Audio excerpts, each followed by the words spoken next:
Hey guys, it's Scott from fxmissions.com. Just a note, I've finished the trilogy of anthologies from the forefront, and all 3 books are currently available on Amazon. Take your leadership to the next level. It's time for the Foundational Missions Leadership Moment with Scott McClelland of FX Missions. Hi, Scott McClelland here for your FX Missions Leadership Moment. Thanks for being with us. Hey, we're taking a break from our relationship series that we are in the middle of right now to bring some content to you that we captured on location in Nicaragua. We were there in a Young Leaders Intensive that I think we started doing that in 2010. This was, 7, 8 renditions later. Had a great time. We're able to catch up with a few of the leaders who were there working with us on the team, and we think you'll enjoy the content. We should return, as I said, soon to our relationship series, and we hope you'll enjoy this and that. And thanks again for checking out the Leadership Moment. Check us out on Facebook or Twitter at Leaders Moment, or on the web at leadersmoment.org.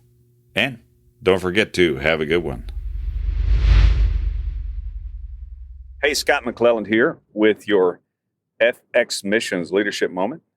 And you know me, but who is this? Who are you? My name is Alisha Tomsen, and I am from Minnesota. I'm from St. Paul, Minnesota. Wisconsin? Not Wisconsin. Never Wisconsin. And yeah, so I'm here in Nicaragua for the retreat and the conference. And gosh, who am I? I don't know how to put who I am in words, but I'm going to try here. Okay. I love Jesus. Come on. Yeah, he's the man. And I love serving God. And I have been a full-time missionary in the past and consider myself a missionary kind of to where I'm living right now in Minnesota. And I work in my church. I work with kids. I work a lot with kids. And I am currently finishing up my master's degree in elementary education. So, wow, yeah. Very cool, very cool. Just a little context here, guys. We're on location. I already said that, maybe? Did I already say that? No, you didn't say that. Okay, we are on location.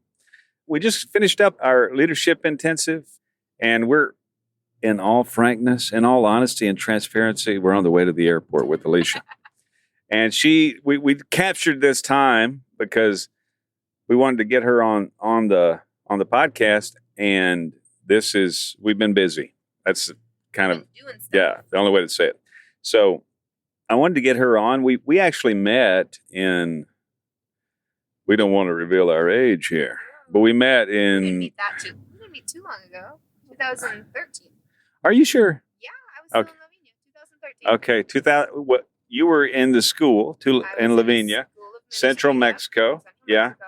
and we met there in Mexico. She translated for me. The perils of translating for God. me are Never not that translate awesome. for Scott. So that's how we met. And then Alisha went on to be on staff and take some responsibility there with the school she was at. And I always pick at her about the Minnesota, Wisconsin thing. If you ever know someone from Minnesota and you want to perturb them slightly, or maybe more than Insult them. just say, And their do I remember family. right that you're from Wisconsin? Gosh. Okay. So we take this podcast. We want to get some concepts of leadership. You're a little younger than me, and I always really enjoy perspective that's different than mine. And obviously, generationally, the perspective of leadership is going to vary as we dodge vehicles here on the road in Nicaragua. What can you tell us, Alisha? Good job, Billy, by the way. Doing awesome. Billy. Way to not kill us. Way to not die. Good job. So what can you tell us a little bit about your concept of leadership? You've led cross-culturally. You might want to talk about that a little bit, what you learned, maybe about what leadership was to you before you went on the field and how that changed. There's so much we could talk about. What do you want to say to us? Those are really good questions. I think for me, a lot of the times that I've been in a position of leadership, I haven't necessarily considered myself a leader or considered, what kind of position I was in.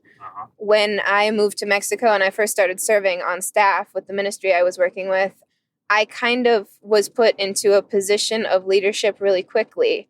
And I don't know that I necessarily had the maturity to fully understand what was going on. So like at first I thought it was really cool. Like I was just like, oh man, people are coming to me with their questions and I can answer them. And I'm like, I felt like important. And after a while, I realized that when you're in a position of leadership, when something happens, and it might not be, the best thing that happens, it all comes on you because you're in charge.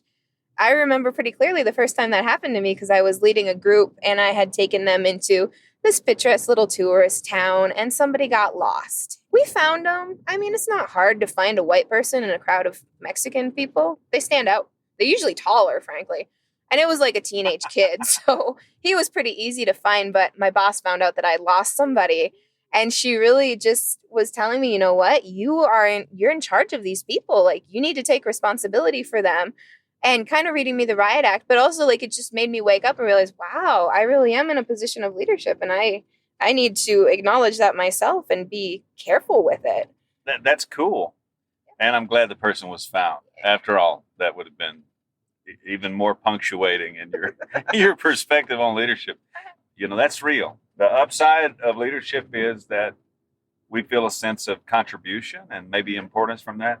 The downside is, it can also all come to roost on us, all come back to us. Depending on those types of circumstances and how severe, I think about that in my own life. I think about a story that I heard a guy say one time. He said, we're going to send these missionaries out, and some of them are not coming back. Some of them are going to pay the ultimate price to do what they're doing. What is that going to do to the organization? What is that going to do to me as the guy who sent them out? The guy was saying, I'm going, I was just thinking about, I'm not in that position right now, but what would that be like? Like in Billy's case, you send soldiers out. Billy, of course, here, our silent co-host, spent a good bit of time in the U.S. Army. And, that's something I think that commanders face a lot. So being on point, being in command, or being in influence, the balance there of contribution, importance, and responsibility. Wow. Good point. Now, let me ask you one question here. What did you learn about the cross-cultural aspect? Well, maybe there was something that you thought about leadership when you went outside the States and into Mexico that changed how you perceived. I know there was a lot of American influence in your organization because it was run by Americans. But how were you different in terms of your perspective of leadership after the experience outside the States? I was part of this ministry for about 3 years, and I started there in my early 20s. So I did a lot of growing up in those years that actually I wasn't even able to see how much I've matured until recently. And so a lot of it, I don't know if I can separate the cross-cultural aspect with my own maturity. Because it was happening at the same time. Because it was happening at the same time. But I was able to see how, different doesn't necessarily mean bad, and how important it is for a leader to value the opinions of everybody. Because, there's two different, to my mind, there's a couple different styles of leadership. Yeah. And you've got the leader who's in charge of everything, right? Who takes it upon themselves, and they're the leader, and everybody looks to them for guidance and leadership. And that has its place. And then there's another type of leadership where you have a leader who sits back a little bit more. Probably this is more your style of leadership, Scott, where the leader sits back and lets the people that they're leading figure out where they're going. You're still an active participant, but it's more of a collaboration. I love that word collaboration, because if you take it apart, it's co-laboring. So you're laboring with each other. And I think it's a little bit more evident in Spanish. And so that's why I think of it that way. But I love that word so much, because we're all laboring together to do the work of God, to do the work of Christ. And so if you think of it that way, then everybody has their part to play. Everybody has an impact. Everybody has something that they're bringing to the table. And that's the style of leadership that I want to emulate. I don't want to be the person in front who has to do everything. I've done that. It's so stressful. You can't sleep at night, and you potentially get ulcers. you know, like, and you get burnt out fast. Right. And that's not the kind of leader I want to be. Even in education, like, this is something teachers struggle with. Because, you know, you're the teacher and you're the head of the class. And there's these different models of teaching in elementary education that actually have the teacher beginning to sit back a little bit and recognize what their students, who may be first graders, bring to the table. Recognize that they have skills and they have things they know. And if you recognize what a kid knows, that empowers them to be able to go forward. Wow. And that is so cool because it works for everybody, not just 6-year-olds. Wow. Yeah. That's cool. Yeah, it is. That is very cool. Well, thanks for calling me out on my leadership style. I like your leadership style. So. Well, thanks for calling me out in a complimentary way. Let's say that. No, I appreciate it very much. Thanks for sharing that. And I think that also is informative to me. I'm thankful that we've been able to work together some, and I think we'll continue. This is we worked together over some years, and then this is our second time to be in Nicaragua together. Third time. Seriously? Seriously? Come on. Twice in 2015. After as many trips as I've taken, they all run together in my head. Believe Yeah, it's like the paint is bleeding that. into the other colors. I was thinking the other day, I used to have a tally of all the airplanes I've been on, you know, like all the plane rides I've taken. And I was just thinking, I can't count them anymore. It's been too many plane rides. Yeah, Over the years, nope, can't do it. I understand that from the same perspective. So but super cool. I'm sure we'll get a chance to do some more of this downrange. Thank you for sharing your perspective on leadership and just what you're learning. And we're all learning. That's the cool thing about leadership. It's an ongoing search or quest, and you can never find it all. You can continue learning forever and still get better and better, but still have opportunities to learn. And that's collaboration, right?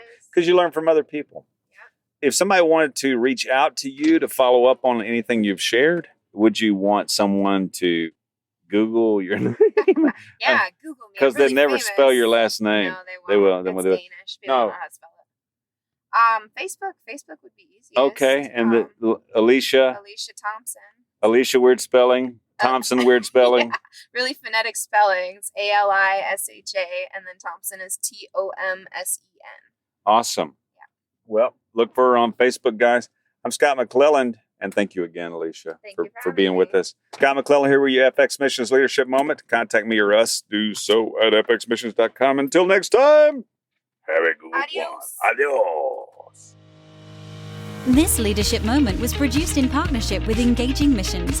Have your leadership question answered by contacting Scott at fxmissions.com. Visit FX Missions to learn more about how you can grow your leadership and engage in missions.